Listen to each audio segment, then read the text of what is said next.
Hare Krishna. Please accept my most humble obeisances. Hare Krishna. So today we are going to continue our discussion regarding Srila Prabhupada's position.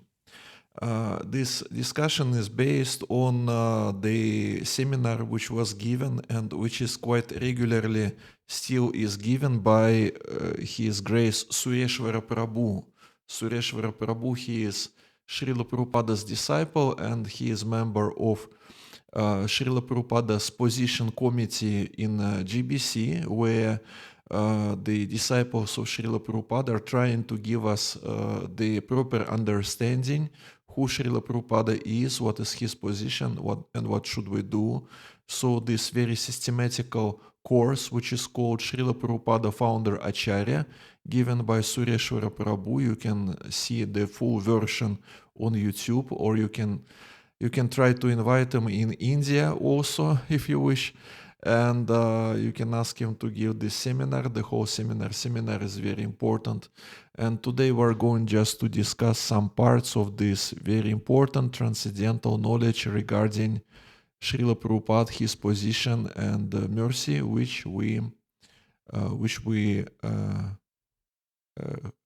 have got because of his devotional endeavors. So today we will start from this verse from Shri Chaitanya Charitamrita. Shri Chaitanya Charitamrita Adi Lila, chapter 9, verse number 38. Jaya Jaya Shri Chaitanya Jaya Nityananda, Jaya Dvaita Chandra Jaya Gaura Bhakta Vrinda. Atma Ichhamrita Vriksha Sinchi Nirantara, Tahate Asankhya Phala Vrikshera Upara. Well, Bengali language is not my native language, so please forgive me for mispronunciation. Anyway, we're going to read the translation and purport. By the transcendental desire of the Supreme Personality of Godhead, water has been sprinkled all over the tree, and thus there are innumerable fruits of love of Godhead. Purport. God is unlimited and his desires are also unlimited. This example of unlimited fruits is factually appropriate even within the material context, for with the good will of the Supreme Personality of Godhead, there can be enough fruits, grain, and other foodstuffs produced that all the people in the world could not finish them, even if they ate 10 times their capacity.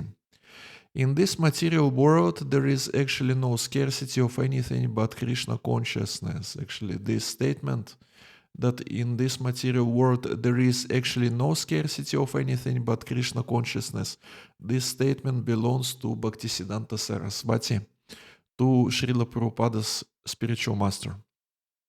And here, Srila Prabhupada is repeating the same words of his own spiritual master. If people become Krishna conscious by the transcendental will of the Supreme Personality of Godhead, there will be enough foodstuffs produced so that people will have no economic problems at all.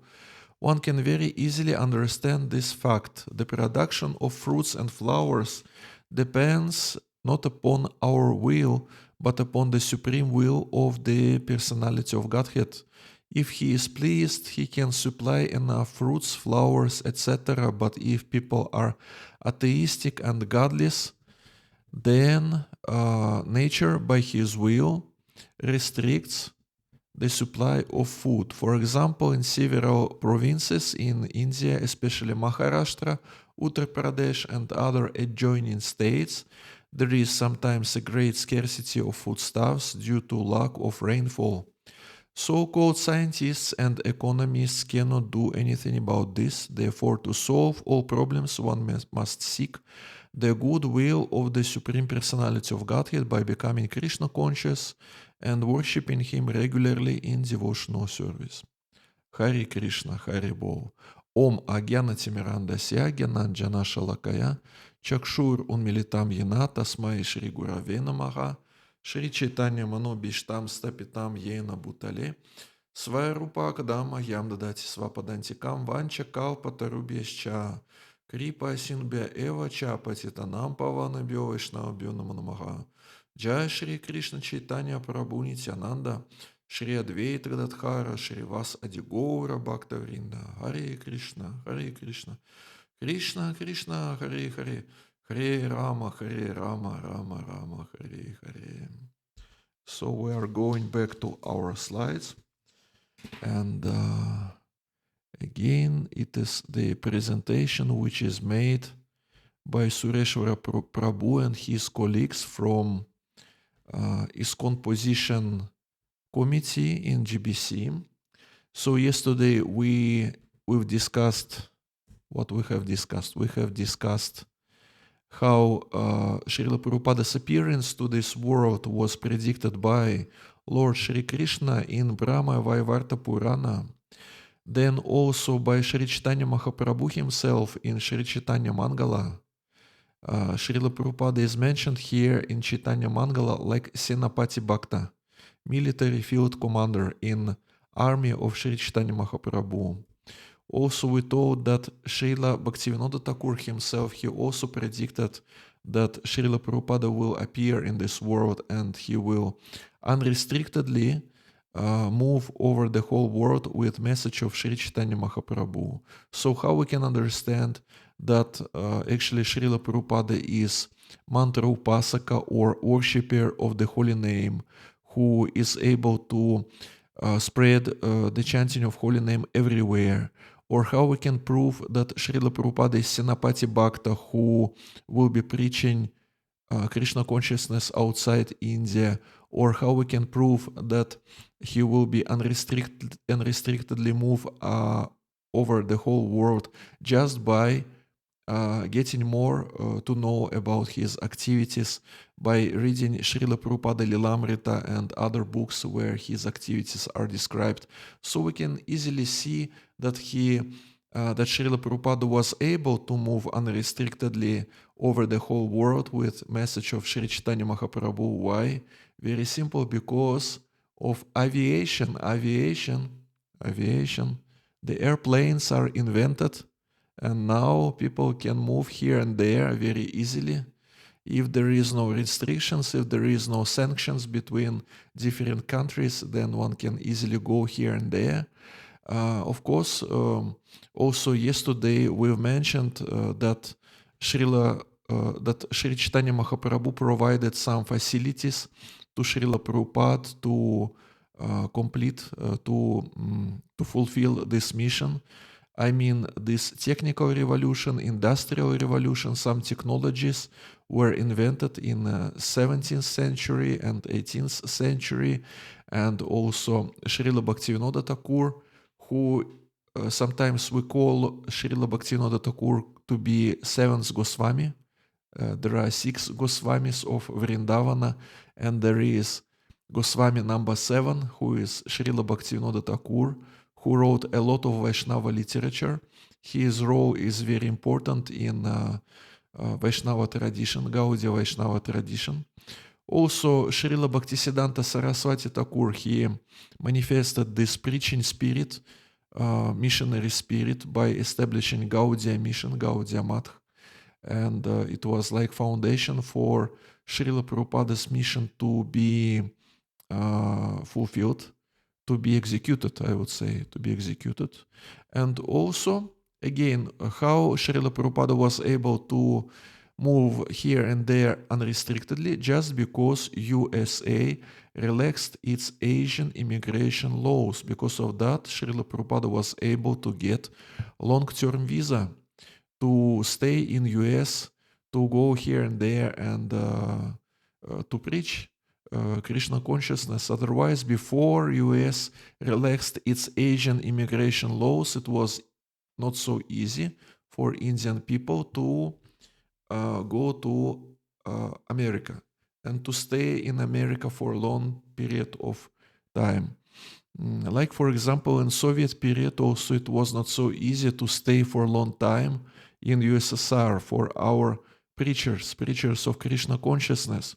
And Srila Prabhupada was able to get just 5 days visa for his visit in Moscow in 1971, where he met Dr. Kotovsky and and also he met one young man who became his disciple. So just he was limited to 5 days, just to 5 days to stay in USSR, but this time because of empowerment which Srila Prabhupada had, because of Sri Chaitanya Mahaprabhu's mercy, because of this empowerment, he was able to do these great things. I mean, to give this Bhakti Lata Bija to the Soviet people just in 5 days. Just in 5 days. Of course, this cultivation of Ananta Shanti Prabhu, who was the first one and the only one Soviet devotee and direct disciple of His Divine Grace Bhaktivedanta Swami Srila Prabhupada. His cultivation of Ananta Shanti Prabhu was going on after Srila Prabhupada visit to Moscow by correspondence, by help of Mandakini Mataji. Mandakini Mataji, she is disciple of Srila Prabhupada from Paris, from France, and Srila Prabhupada sent her to USSR to help Ananta Shanti Prabhu to grow spiritually.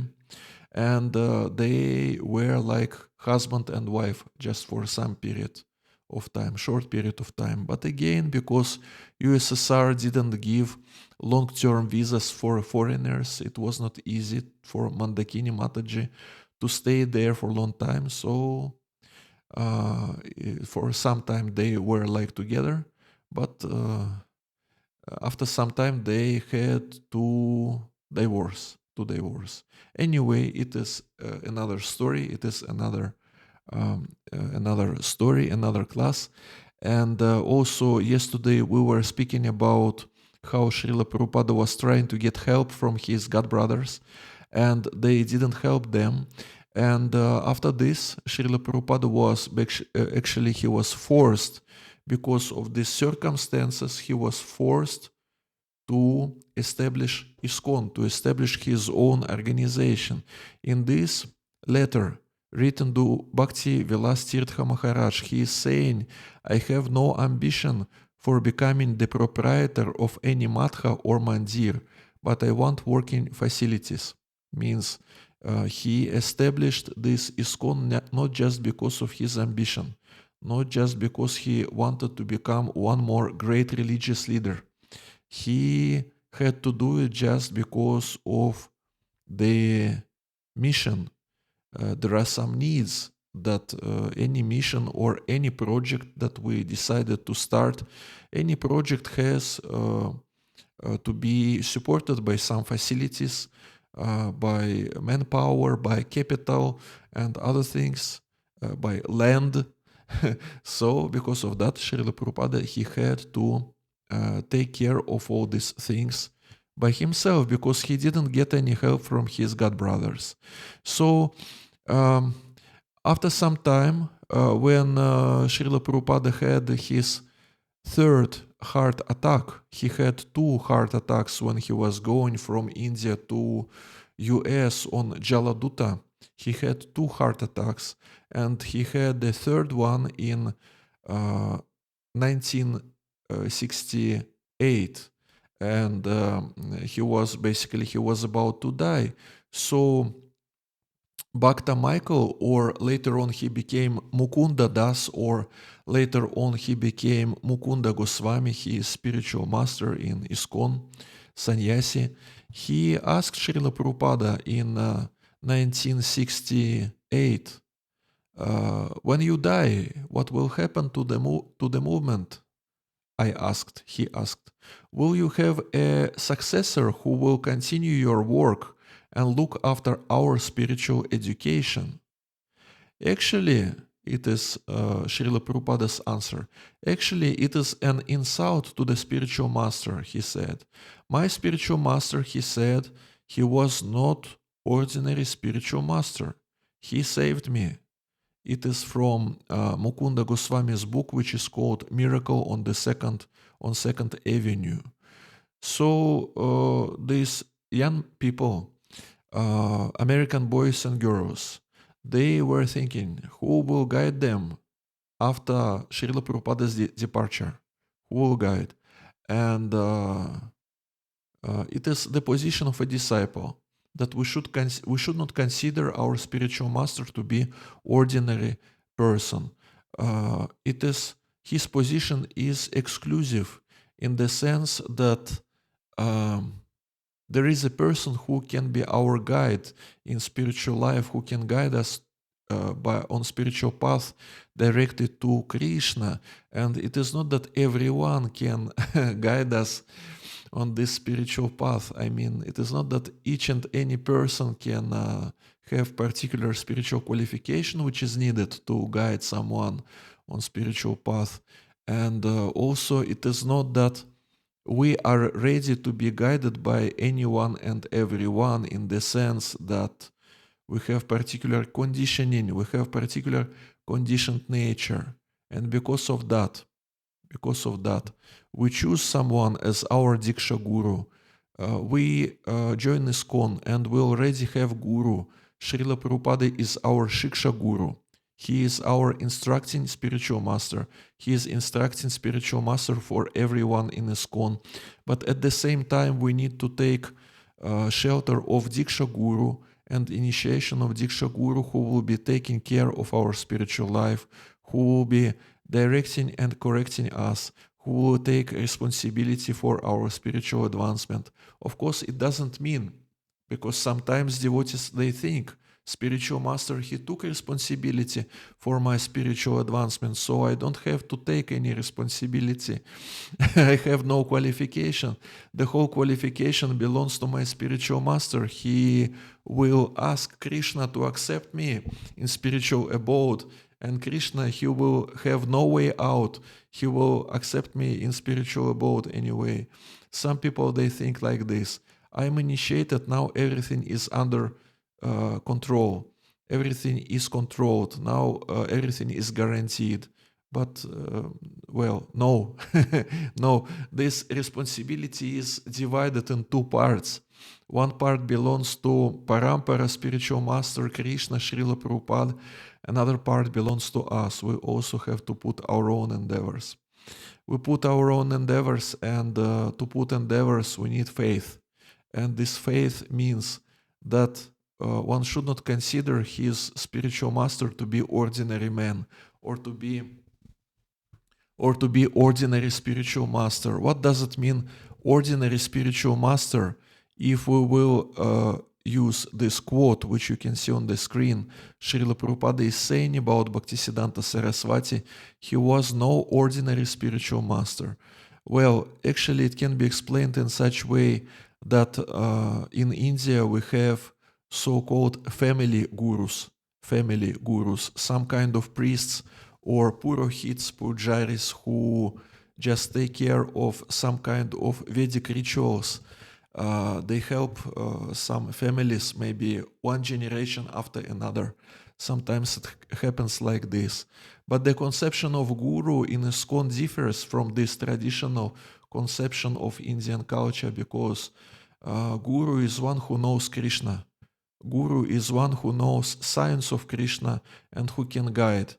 In ISKCON, it means serious follower of Srila Prabhupada, one who is empowered, one who has empowerment also from GBC to remain in position of spiritual master, and who accepts both authorities of Srila Prabhupada and of GBC, governing body commission, the main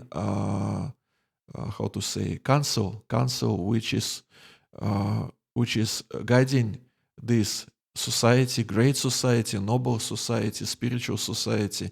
In administrative sense, in spiritual sense, they are taking different important decisions, strategical decisions, how to preach, how to expand movement, and so on and so on.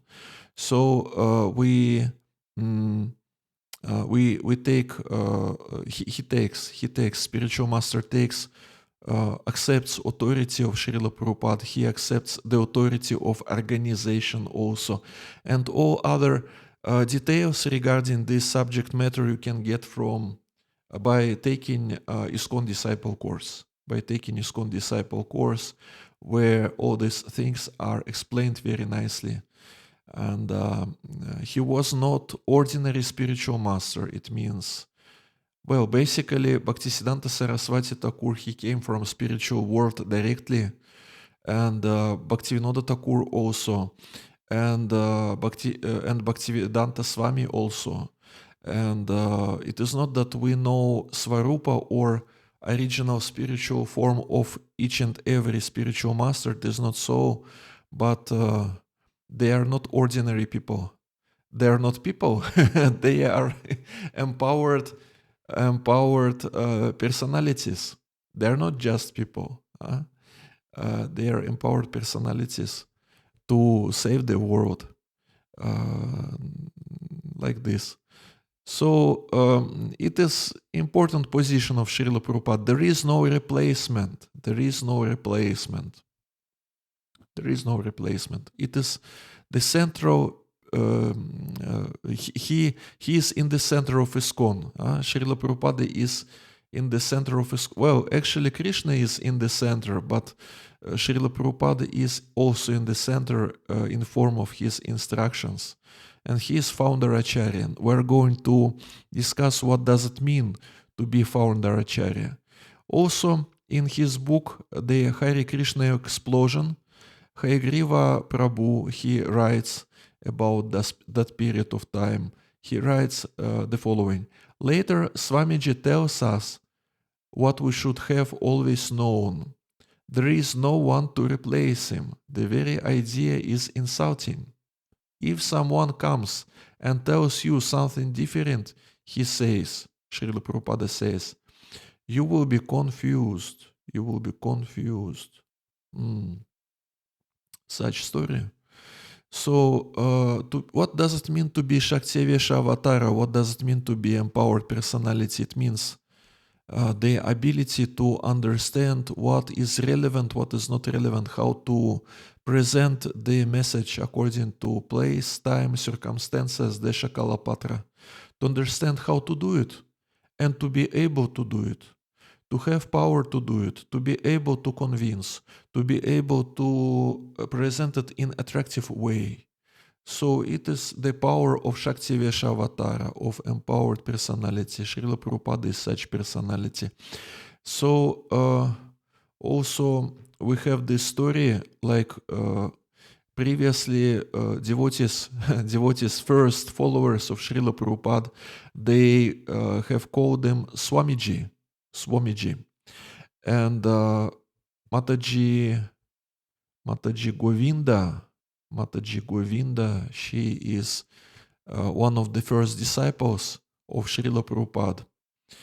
She has got to know that it is not the first class form of addressing when someone is calling some spiritual person or sannyasi just calling Swamiji. It is not the first class form, it is the third class form. So, well, Govinda Dasi she belongs to Western culture. She is not some kind of obedient and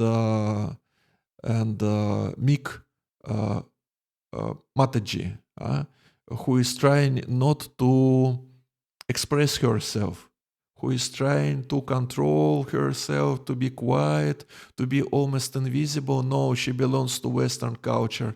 So she goes to Srila Prabhupada directly and she tells him directly, we want to call you the most first class form of address. So tell us, tell us what would be a good name for us to call you by.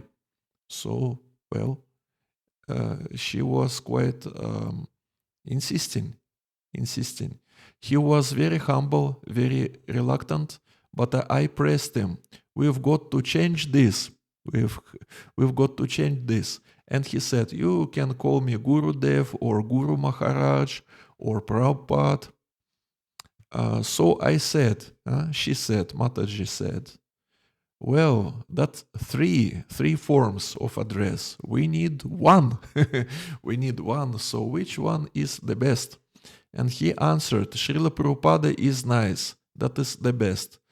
So I said, from today you will be called Srila Prabhupada.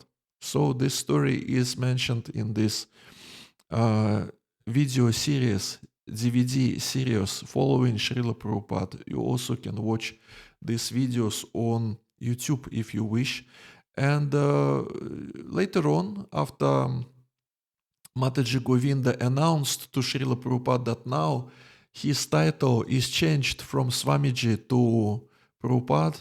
Later on in this magazine, Back to Godhead, there was announcement that now our Swamiji is not Swamiji anymore. Now we're calling him to be Srila Prabhupada. Now it is his new title. It was published in this magazine, Back to Godhead magazine. We're going further. So Srila Prabhupada, he formally identifies his position in 1970 when he was legally established Governing Body Commission, GBC. So in 1966, ISKCON itself was established, and 4 years later, the GBC was established to manage ISKCON.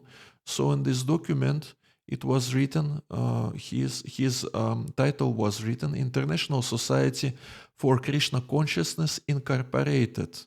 Founder Acharya, His Divine Grace, A.C. Bhaktivedanta Swami Prabhupada. So this title, Founder Acharya, is quite important.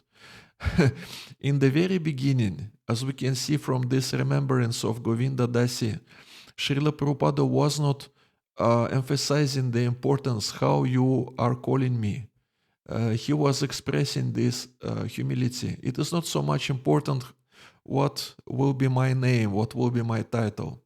But 4 years later, it becomes much more important because this movement is growing, and because this title, Founder Acharya, it has particular meaning, which is also very important in perspective of developing ISKCON movement. Here in this, in another document of 1974, Srila Prabhupada is writing, it is declared that His Divine Grace A.C. Bhaktivedanta Swami Prabhupada is the founder Acharya of ISKCON International Society for Krishna Consciousness. He is the supreme authority in all matters of the society. His position cannot be occupied by anyone else, and his name and title must appear on all documents, letterheads, publications, and buildings of the society. It is one of the official documents. So Srila Prabhupada was criticizing, was quite angry on his disciples, for example, on Brahmananda Prabhu, who later on became Brahmananda Swami, and later on he became Brahmananda Prabhu again. Well, it is like our ISKCON history. So he was quite angry on him when he was publishing his books and when the whole title was not mentioned properly. Sometimes when he was publishing books, it was written just Swami Bhaktivedanta or Founder Acharya, or not just Founder Acharya, just Acharya or something else. And Srila Prabhupada was chastising Brahmananda Prabhu for such misservice. So it is important to understand what does it mean Founder Acharya. Because founder means someone who is giving foundation. He gives the foundation of spiritual life. Sometimes we can hear from authorities of other Vaishnava organizations. Some people from these organizations can tell us that Srila Prabhupada, he gave ABC of spiritual life. And now, after some time, because you have to grow spiritually, now you don't have to follow ISKCON authorities, you don't have to stay in ISKCON, just go to our madh, and you have got ABC from ISKCON, and now you will get much more elevated knowledge, much more knowledge for for adult people in spiritual life. You will get this knowledge from us regarding rasa, regarding your svarupa, regarding confidential activities of Sri Krishna in Vraj and so on and so on. So founder means he gives foundation. Founder means he gives ABC, but he also gives other letters of alphabet. He gives everything. In 1977, in one of the last classes, Srila Prabhupada taught, whatever I wanted to give you, I gave in my books. So the whole foundation is given. And it is given in quite simple way, in quite simple language. That's why it looks like it is ABC of spiritual life, but it is not the ABC, because it looks like ABC, but while you're practicing, the understanding of this A, B, and C and other letters of this alphabet of spiritual life becomes more and more, becomes deeper, becomes deeper. And after some time, you understand that it is not just some kind of basics. It is not just ABC, but it is really this foundation. It is something which you cannot skip, which is really important for spiritual life. You cannot skip it. If you skip something from Srila Prabhupada's teachings, if you don't take something seriously, then it can harm one's spiritual life. Founder means he gives foundation. He established some temples, and his disciples, they also continuing this mission to establish new temples, to expand the mission. He gave books, which is foundation, philosophical foundation of our movement. He gives instructions. He gives particular culture, particular etiquette and ethics, and so on, different things. And it is not that he just gives knowledge, but also he is acharya, because he was showing on his own example how to do it, how to chant holy names, how to do puja, how to cook. As we know, Srila Prabhupada, when he started this movement, he was cooking himself for these people, for newcomers. When ISKCON was not established yet in 1965, he was cooking for all these people from the streets of New York, from Bowery Street, from Second Avenue. Second Avenue, yeah, second. Just let me check. Yeah, Second Avenue. No mistake. Very, that's right. Second Avenue. So he was cooking by himself with no help. Just after some time, this one young man, one hippie from this group, he asked Swamiji, because in this time he was not Srila Prabhupada yet. He asked Swamiji, maybe I can help you, maybe you need some help. And Srila Prabhupada, he told, well, I was waiting for this moment when you will ask me this question, do I need the help or not?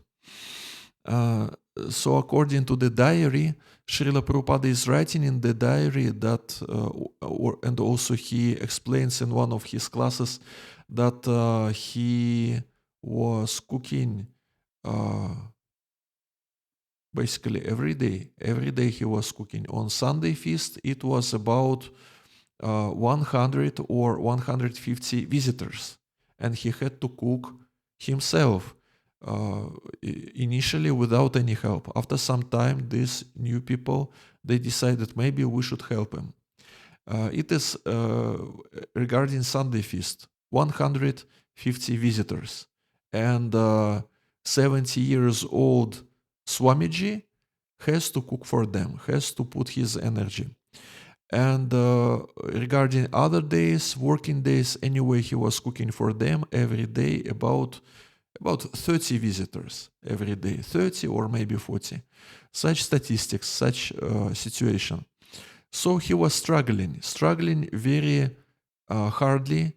The very first year of his visit to US in 1965, he was struggling hardly, and we can read about this in Srila Prabhupada Lilamrita. But after some time, he has got help from his new followers, from newcomers, and gradually this movement became great, became big, and uh, many other temples and centers were established. Acharya means he was showing everything on his own example, not just instructing, but following Vaishnava culture, following Vaishnava etiquette, cooking for others, chanting holy names. Like, for example, there is such story which is mentioned in Nectar of Prabhupada book, written by Satsvarupa Das Goswami. Satsvarupa Das Goswami is mentioning that story that one day devotees, they went to the airport to meet Srila Prabhupada there. Srila Prabhupada was about to come to the city by airplane. So the temple president of this particular temple in this particular city, he told to the devotees who gathered in that airport that because there was crowd, and there was a need to give Srila Prabhupada space to go from this door when you when you go from the airplane, then some kind of checking is going on, checking and by these customs, and also you get your luggage, and then you go through another door, and these people who are waiting for you, they are here, and but there is crowd, and temple president, he is asking devotees, just you move, some of you move on the left side, some of you move on the right side, just to give some space for Srila Prabhupada to go. And means he told to these devotees that devotees, you go move to the left side, to the right side, you devotees, you do this. And Srila Prabhupada also did the same thing. He moved to the left or maybe to the right side.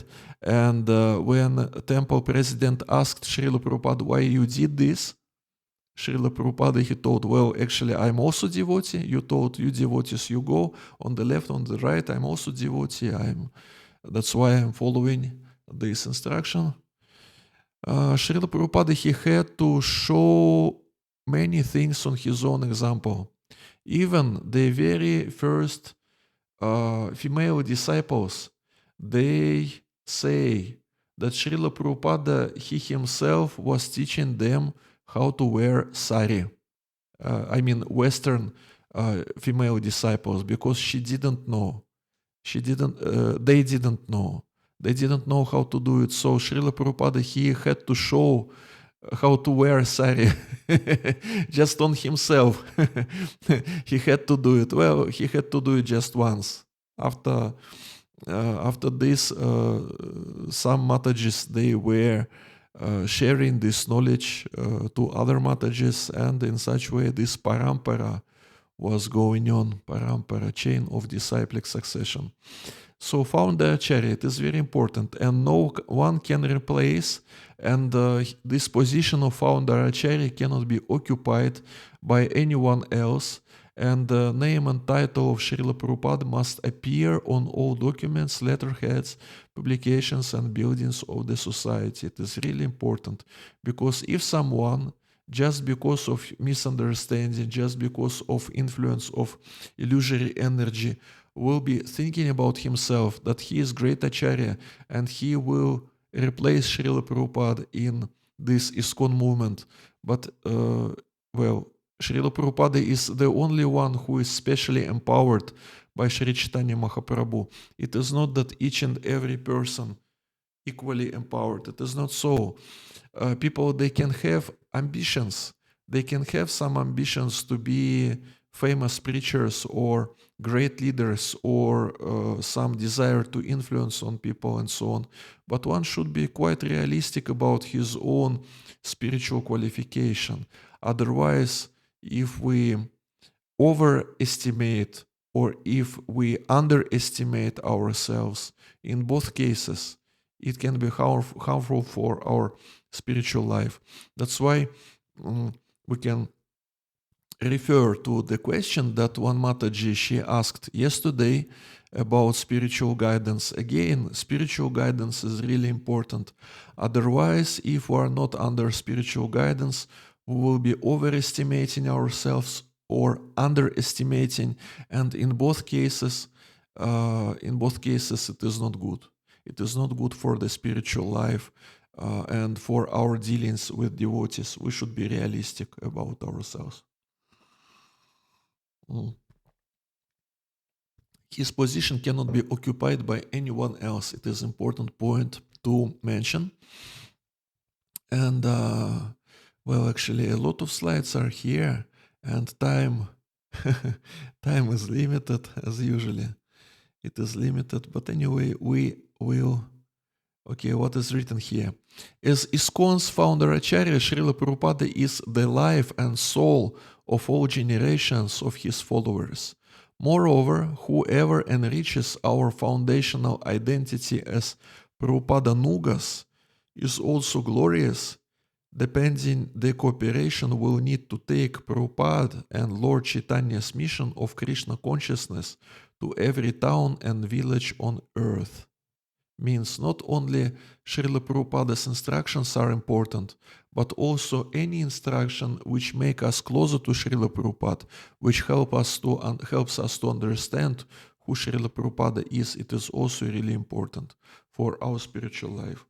So, presentation is big. We're going to show you a few more slides, and this seminar has also quite important lesson number 7, which is called Finding Our Mission in His Mission. Means Srila Prabhupada, he built the house where the whole world can live. It is a saying which we use quite often. It is how Srila Prabhupada's mission was described by one Jyotish astrologer. Some disciples of Srila Prabhupada, after Srila Prabhupada's departure, they went to one astrologer, Jyotish astrologer in India. I don't know what was his name, and they have shown astrological chart to this astrologer, and astrologer, when he have seen this chart, he told that it is the chart of a person who built the house in which the whole world can live. So we were not going to overestimate the importance of Jyotish astrology. Devotional life is much more important. At the same time, many texts of Jyotish astrology are lost, and it is not that each and every astrologer is qualified to make predictions, because it really depends on his his skills, of the deepness of his understanding of astrology, on purity of his consciousness, on supreme will of Supreme Personality of Godhead, because ultimately Supreme Lord, he decides, will this particular astrologer understand something or not? So many other circumstances. So we're not about to overestimate Jyotish astrology, but anyway, if astrologer is quite an expert, he can, just by looking on astrological chart, he can describe the personality to whom this chart belongs, at least in general. So this statement is very good. He created the house in which the whole world can live. So in lesson number 7, it is mentioned how to find our mission in his mission, or how to find our own room in this house. And I will just show you a few slides from here. And if you want to get more knowledge about this subject matter, you just go to YouTube and find this Srila Prabhupada seminar given by Sureshwara Prabhu. So it is the role of spiritual master to help a devotee, to help a disciple to understand what to do. The spiritual master will say that you work like this. That is natural, just like in the school, college. Somebody is being trained up as a scientist, somebody is trained up as an engineer, as a medical man, as a lawyer. According to the tendency, practical psychology of the student, he is advised that you take this line. So, by the instruction of the guru, the real purpose is Krishna consciousness, and according to his guna and karma, he is engaged in a particular occupational duty. So you can ask how it is possible. It is not that each and every guru is astrologer or psychologist to understand conditioned nature of a person, or also it is not that if a spiritual master he has thousands of disciples, is he going to instruct each and every disciple, or he is not going to do it? In some cases, it is possible to give some personal instructions to a disciple, but sometimes it can be difficult. Well, in some cases, this task to understand what is my guna karma, this task can be delegated to some local and qualified senior devotees, to some authorities, those who are able to understand.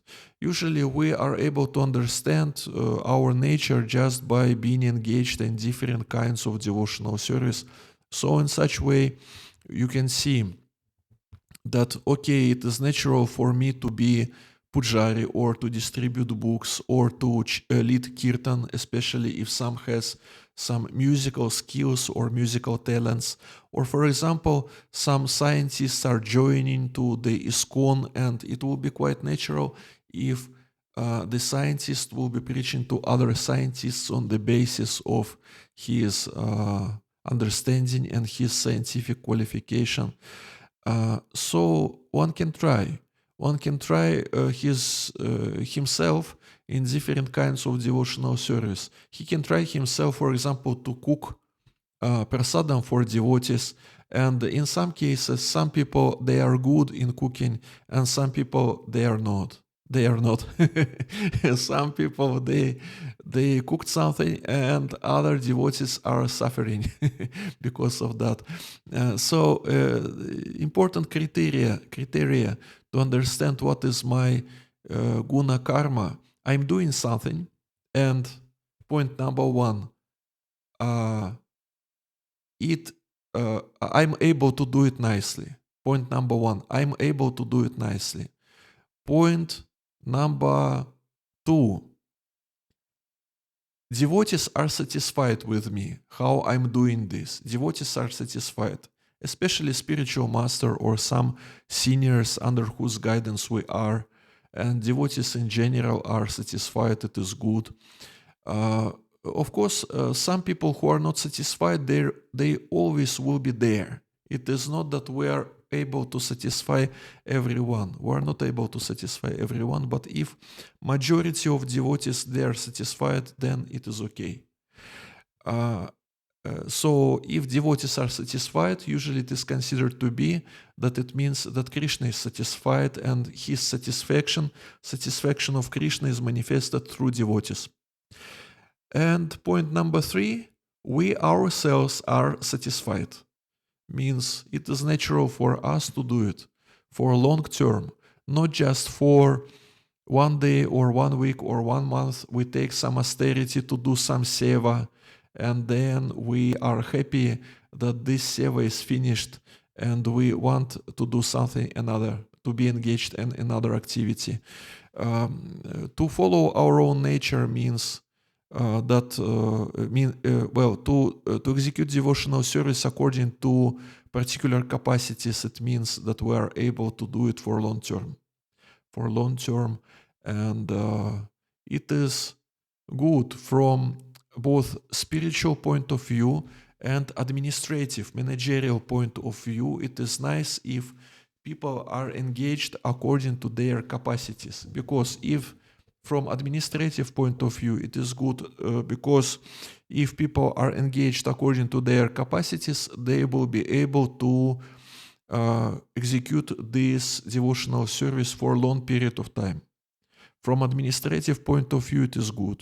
And from spiritual point of view, it is also good in the sense that devotee will be inspired and he will be happy. And as we know, we have this slogan given by GBC, more devotees, happy devotees. So why not? It is important to be happy, to be engaged according to the capacities. Otherwise, if one is not engaged according to his capacities, we have this situation that his mind or her mind is not stable because mind is not engaged in the service. Externally, he or she, devotee, is doing something externally. But if this service is not according to his capacities or something like this, then in his or in her mind, there are some thoughts that better I would do something else and all this stuff.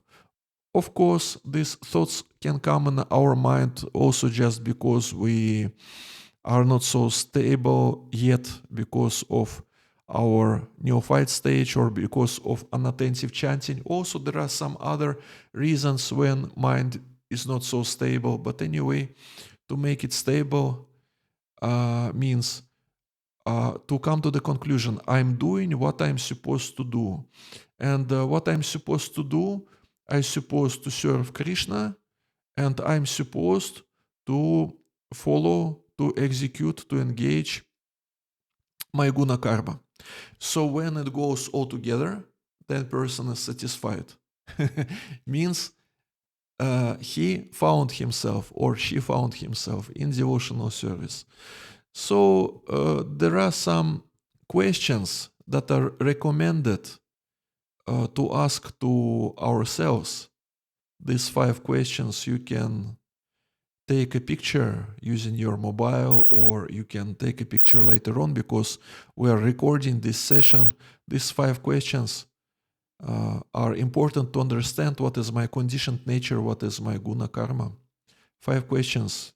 Question number 1, what 5 things do I care about most? Question number 2, if I had all the money I needed, what would I do? Because in many cases, people are forced to do particular job, maybe just for survival, or to cover basic needs, or to cover not just basic needs, some needs. And if they would have some money, some savings, maybe they would not do this job, who knows. So if I had all the money I needed, what would I do if there is no scarcity of money? If I knew I had 6 months to live, what would I do? Doing which service do I most forget time? Forget time, it is very important phenomena. If someone is really absorbed in devotional service, then he is not about to check what time it is. It is also when someone is chanting japa. When japa is good, we're just chanting japa. We're not looking on the watch. We're not checking what time is it. We're not just looking on our japa mala counter, trying to figure it out how many rounds still I have to chant and when all this struggle will be finished. If someone is really absorbed in devotional service, he really forgets the time. Devotee forgets the time. Doing which service do I most forget time? If I knew Krishna would help me succeed, what service would I dare to do? Would I dare means we can also think about this from the position of spiritual ambitions. What would I dare to do means not just some small things, but some great projects, great achievements. If I knew that Krishna would help me succeed, that Krishna is on my side, like Srila Prabhupada, he knew Krishna is on my side. He was praying to 6 Goswamis, to his spiritual master, to Krishna, that please help me to execute this mission to preach Krishna consciousness outside India, this mission which is almost impossible from material point of view, and Krishna is on Srila Prabhupada's side. So if I knew that Krishna would help me succeed, what service would I dare to do? It is like principle that think big, think big. And it is also the quality of our founder Acharya, that he was not a person of a small projects. He was and he is the person of big projects, and we can also follow the same mood of Srila Prabhupada, that if I knew Krishna would help me succeed, what service would I dare to do? And we can have some dreams or have some plans about some kind of great services that we could execute. At the same time, it is also important to be, again, I would repeat it, to be under someone's qualified guidance, just in order to be realistic what actually we should dare to do and what we should not dare. What we can dream about, but we cannot dare at this particular period of time, according to our level of spiritual advancement. Okay, so it is the last slide for today. We can consult with our seniors, with our spiritual master. We can try different kinds of devotional service. And by this, we can ultimately find the room in this big, very big and great house which Srila Prabhupada built for each and every living entity in this world. And we can also contemplate on this particular subject matter just by trying to give our own answers on these questions. What 5 things do I care about most? What if I had all the money I needed? What would I do if I had all money I needed? If I knew I had 6 months to live, what would I do? Doing which service do I most forget time? And if I knew Krishna would help me succeed, what service would I dare to do? We can ask these questions to ourselves, and it also will help us to understand who we are and what kind of contribution, the best contribution we can make for this great mission of His Divine Grace, A.C. Bhaktivedanta Swami Prabhupada. Because love is manifested in actions. Love, it is not just about feelings, not just about words. I love you, you are the most beloved person in my life, and so on and so on. Love is manifested in actions. So it is quite important to understand what particularly we are going to do for ISKCON on a regular basis. And it is our contribution for mission, and it is our connection with this mission which will help us to grow spiritually day after day, and week after week, and month after month, and so on and so on.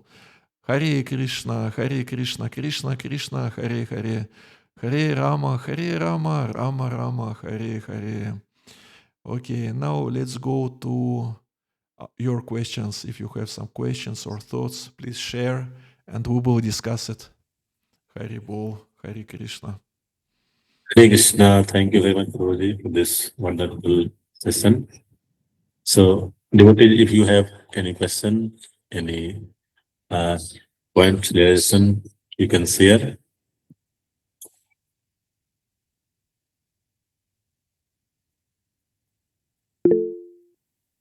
Hare Krishna, Gauranga Prabhuji. You can unmute Oh, Prabhuji. Gauranga Vats.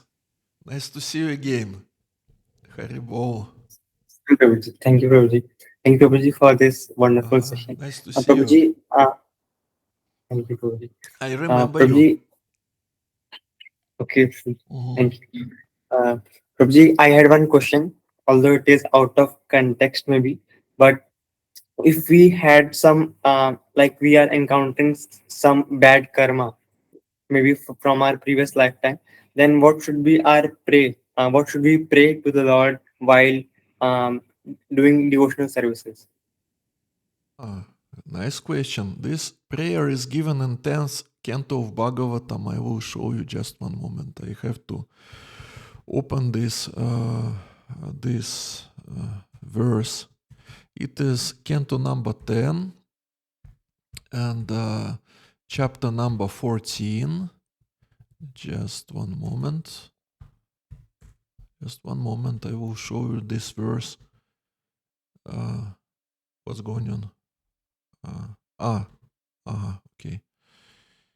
Chapter 14. Brahma's prayers to Lord Krishna. So Lord Brahma is praying to Lord Krishna because he feels himself guilty after so-called Brahma Vimohana Lila, after this story when he took his friends and his coward boys and cows and calves he took from him, and means he arranged this separated Supreme Lord from his associates. Okay, so now he feels himself guilty and he is glorifying Supreme Lord in mood of Aishwarya, that you are great, you are controlling everything, and so on and so on. And this verse is important. It is verse number 10, 14, 8.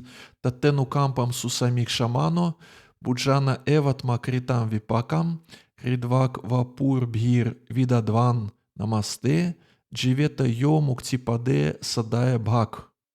Muktipade means one who gives liberation. Muktipad means Supreme Lord. He gives liberation to everyone. He makes each and every living entity free from samsara if he takes such decision regarding particular personality that let him become free from samsara. So Brahma, he is saying here, my dear Lord, one who earnestly waits for you to bestow your causeless mercy upon him, all the while patiently suffering the reactions of his past misdeeds, and offering you respectful obeisances with his heart, words, and body, is surely eligible for liberation, for it has become his rightful claim. So what we should do, we can have any kind of karma. You are saying maybe we have bad karma from the past. Well, not maybe. Each and every person has different karma, bad karma, good karma. And according to astrology, astrologers, they can predict according to this Mahadasha conception in Jyotish. They can predict what part of your karma when it will be activated. This part of your karma will be activated here, that part of your karma will be activated in that particular time, and so on and so on. So one of the rules, patiently tolerate the reactions of past misdeeds. Whatever destiny is our destiny, we have to patiently tolerate, to be patient, to be tolerant. And Supreme Lord Shri Krishna, he is saying the same thing in Bhagavad Gita, matras parshastu kaunteya, shitoshna sukha dukhadah, agamapayana nityastam stitikshasa bharata. You just tolerate the duality of this material world and consequences of your own misdeeds in the past or whatever. You just tolerate it. Tolerance is important in spiritual life. So it is one of the instructions. The another instruction is to offer respectful obeisances with one's heart, words, and body. Means to be engaged in devotional service and to pray. It is the rule number 2. To pray and to be engaged in devotional service. Doesn't matter which karma is manifested now. It can be easy period, it can be struggling, whatever. We should continue with our devotional service. It is rule number 2. And rule number 3, to wait for Supreme Lord to bestow his causeless mercy upon us. Means again, patience, and again tolerance regarding our own karma, our own regarding duality of material world, and this patience regarding Supreme Lord, that Supreme Lord is not going to give us everything immediately. He is also testing us. He is looking, are we sincere or not? So devotee is one who is ready to wait for Supreme Lord, because we understand that we're not Krishna. He is Krishna. He is Supreme Controller. We are not going to control. So devotee is one who is ready to accept that whenever Supreme Lord is going to give me His mercy, at least I know for sure that He is going to give His mercy. I don't know when, but He is going to give. This faith is there. He is going to give. We don't know when. So this patience to be ready to wait, and we don't know when it will happen, but it is His will, and His will should be accepted. And His will, because He is Adokshaja, it is not possible to understand them using our material mind and senses. He is Adokshaja. So it is not that we are always able to understand His supreme will, but to accept His will and to accept that we are not able to understand it sometimes. It is devotee's position. So such instructions are given by Lord Brahma, who is Adi Guru, original guru of our Sampradaya, Brahma, Madhava, Gaudiya, Sampradaya, which we are trying to follow. So this verse 10, 14, 8 is quite important for us, especially when we lose our patience, our temper. We should just open books and because of that we can become peaceful again. Two things: chanting holy names, reading books, and then we become stable, peaceful, and mind is controlled, and life is nice. And if life becomes not so nice, just read more or chant more or surrender more. It works like this. Hare Krishna. Thank you so much. Hari Bol. Thank you very much. Nice question. Nice Prabhuji. Okay, Varat Bidwai. Bidwai. Hare Krishna, Prabhuji. Sadhar Pranam. Hare Krishna. Prabhuji, I had a doubt regarding the point which you mentioned about finding your own mission in Srila Prabhupada's mission. So there was one of the points which you raised that like you can have the local authority help you identify where you fit in, basically. So how do you choose the local authority? I mean, uh, by our particular journey we may travel at places, and at each place for association we may connect to that specific local authority, but it is not that every local authority might understand us, right? Or maybe the place or the seva for what he is meant for and the seva for which I am meant for, they might not be aligned. So it's not that like I'll be aligned with each and every local authority or they'll be able to understand me. So do I need to have that discretion also, that like whom to give this task of identifying myself? Like I wanted clarity about this. That is our task, our goal. We have to find someone. How to find? You just continue to search. Okay? Just continue to search. If someone is not able to help you, then you go to another person, and so on and so on. India is big country, and especially now we have internet, and we're not limited. We can have spiritual guidance from abroad also. Of course, it is better to have spiritual guidance from those people who are nearby, who knows you, who know you, who know you know the details. But anyway, you can get some consultations and answers on your questions for basically from any person on the planet using this Google Meet, Zoom, whatever. Skype, maybe some people they still are using Skype, maybe, I don't know. ICQ. And well, ICQ is not there anyway anymore. So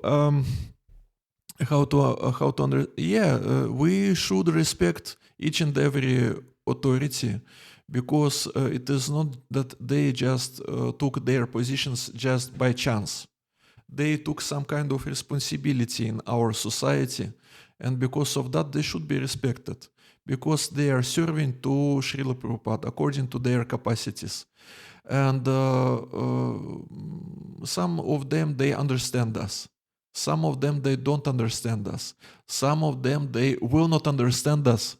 They will never understand us, some of them.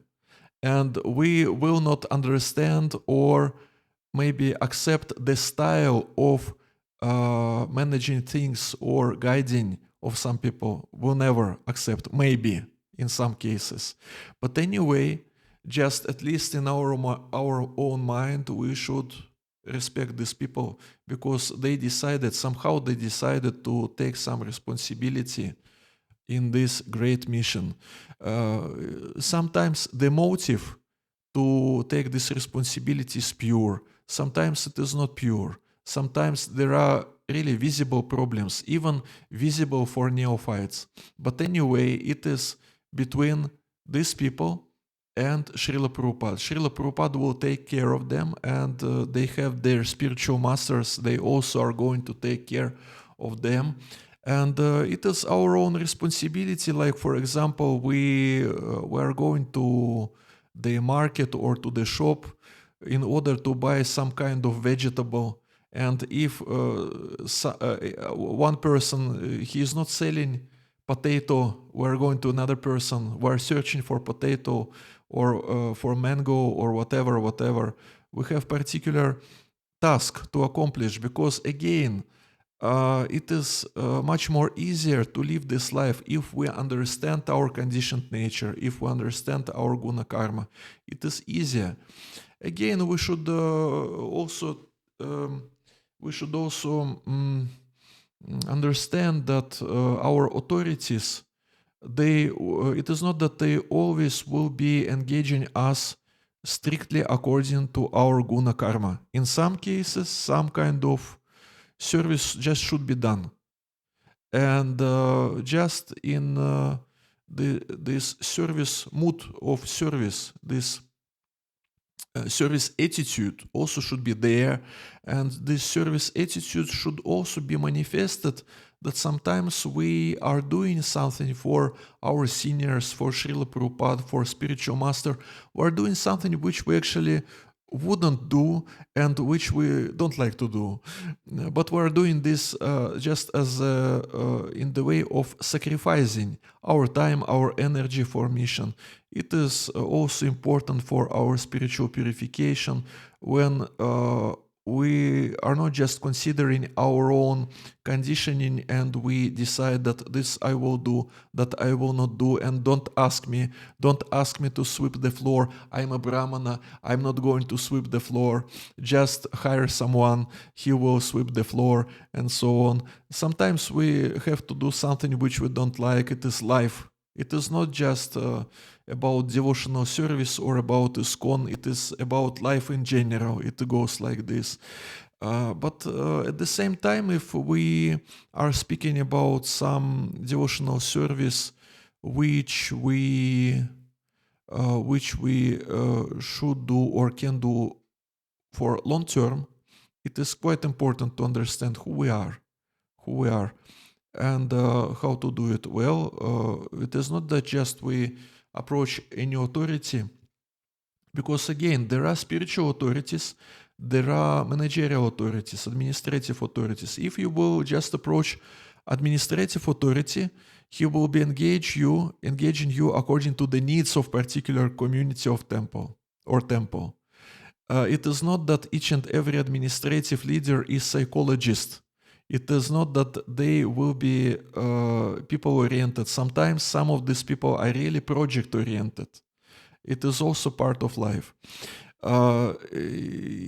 Regarding spiritual authorities, some of them they can help, some of them they are not about to help. It depends on their qualification, on their qualities, and it also depends regarding our relationships with seniors.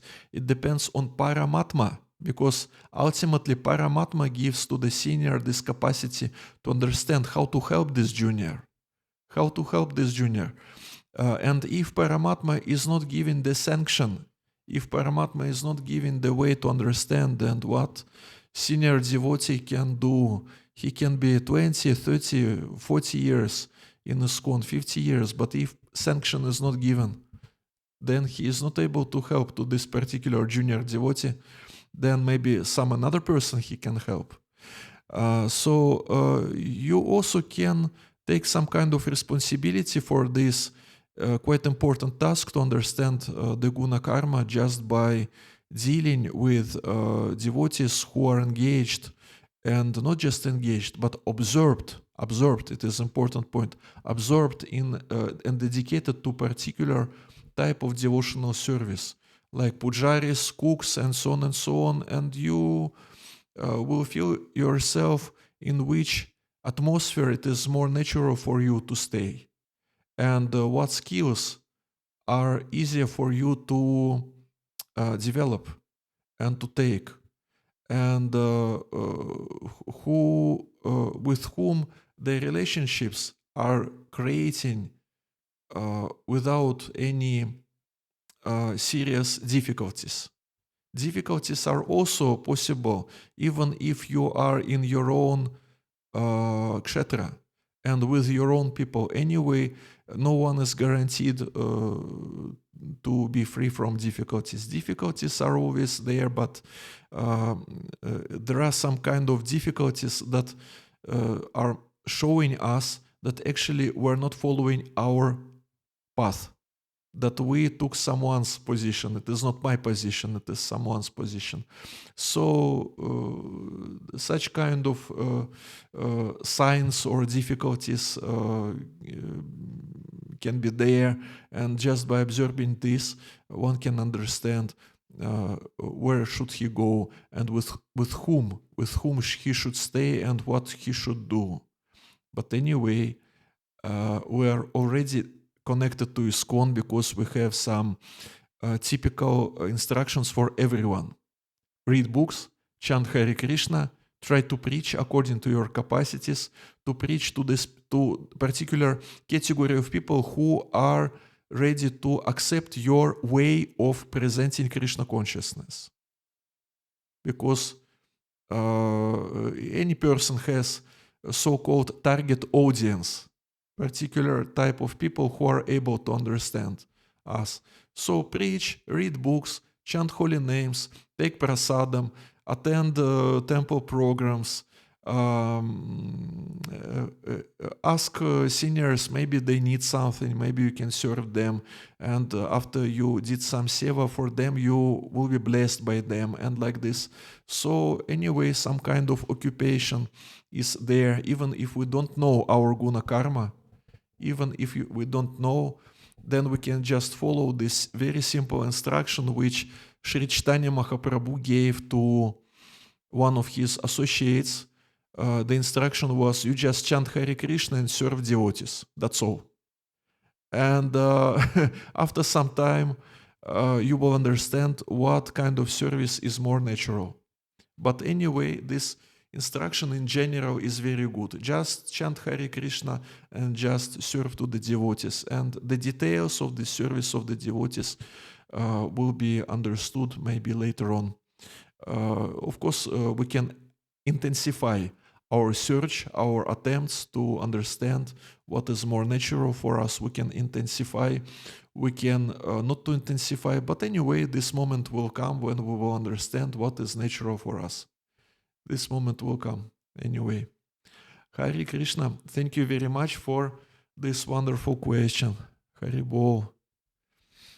Thank you very much, Prabhuji, for giving such a holistic answer and tapping all directions. Thank you very much. Hare Bol, Hare Krishna Prabhuji, nice to see you. May Supreme Lord bless you for your sincerity. Hare Krishna. And may Supreme Lord bless all of you people, all of you for your sincerity. Okay, so something we have in our chat. Okay, just gratitude is here. No more questions, right? Or any questions we have?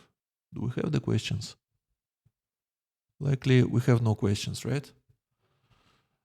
Okay, then thank you very much for your kind attention, and we will see you again after some time. I don't know exactly when, but anyway, we will continue our association on spiritual subject matters. Thank you very much for your patience and for your interest to spiritual life in Krishna consciousness. Hare Krishna, Hare Bol.